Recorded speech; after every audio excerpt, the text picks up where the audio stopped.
ICC chairman জয় শাহ রোহিত শর্মার হাতে champions ট্রফিটি তুলে দেওয়ার পর সকল ভারতীয় দলের খেলোয়াড়রা চ্যাম্পিয়ন্স মঞ্চে উঠে যান সেলিব্রেশন করার জন্য। কিন্তু এমন সময় শ্যাম্পেন বা অ্যালকোহল নিয়ে মঞ্চে উঠে ফাটিয়ে দেন ভারতীয় দলের তরুণ পেসার হর্ষিত রানা। আর মদের ফোয়ারা উঠতেই সে মঞ্চ থেকে নেমে গেলেন ভারতীয় মুসলিম ক্রিকেটার মোহাম্মদ শামি।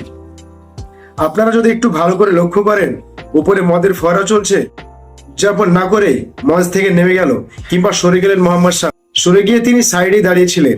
অ্যালকোহলের ফোয়ারা দিয়ে উদযাপন শেষ হলে পরবর্তীতে তিনি আবারও মঞ্চে উঠে আসেন এবং পরে তিনি চ্যাম্পিয়ন্স ট্রফিটি নিয়ে উদযাপন করার সুযোগ। হার্দিক পান্ডিয়ার পাশে দাঁড়িয়েছিলেন তিনি। বিরাট কোহলির হাতে ট্রফিটি ছিল। ইসলামের ধর্মে মদ নিয়ে উদযাপন করা হারাম, আর সে অনুযায়ী মঞ্চ থেকে নেমে গিয়েছিলেন মোহাম্মদ শামি। মোহাম্মদ শামির প্রতি সত্যি ভালোবাসাটা বেড়ে গেল। যদিও তিনি সামাজিক যোগাযোগ মাধ্যমে রোজা না রেখে খেলার জন্য সমালোচিত হচ্ছেন, তবে একজন পেস বোলারের জন্য রোজা রেখে 10 ওভার করা সত্যি মারাত্মক এবং জীবনের জন্য রিস্কি। রোজা রেখে 10 ওভার বোলিং করাটা সত্যি কষ্টকর। তবে মোহাম্মদ শামি বুঝালেন তিনি ধর্মকে যথেষ্ট সম্মান করেন, যতটা সম্ভব তিনি পালন করার চেষ্টা করেন।